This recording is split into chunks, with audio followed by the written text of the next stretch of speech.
बीडमधील मस्साजोगचे सरपंच संतोष देशमुखांची हत्या होऊन 26 दिवस उलटले। या प्रकरणात वाल्मिक कराड, सुदर्शन घुले, सुधीर सांगळे यांच्यासह अन्य 2 जणांना अटक करण्यात आली। तर आणखी एका आरोपीचा शोध सुरू आहे। आरोपींना फाशी देण्याच्या मागणीसाठी पुण्यात आक्रोश मोर्चा काढण्यात आला। मोर्चात संतोष देशमुख यांच्या कुटुंबातील सदस्य सहभागी झाले होते। याच वेळी देशमुख यांच्या कुटुंबियांनी लाल महालमधील जिजाऊंच्या पुतळ्यास अभिवादन केलं। माजी मुख्यमंत्री पृथ्वीराज चव्हाण, खासदार बजरंग सोनवणे आणि जरांगे पाटलांसह विविध संघटनांचे प्रतिनिधी यात सहभागी झाले होते।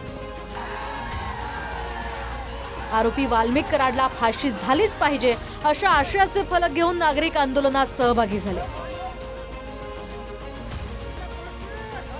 पुण्यातल्या आमदारांना रविवारी सुट्टी असल्यानं सवड मिळाली नसेल, त्यामुळे इथे ते आले नसतील, त्यांचे आभार असं म्हणत सुरेश धस यांनी टोला लगावलाय। पुण्यातल्या आमदारांना मला वाटतं रविवारची सुट्टी असली म्हणून सवड मिळाली नसेल, त्यामुळे ते आले नसतील, त्याच्याबद्दल त्यांचे आभार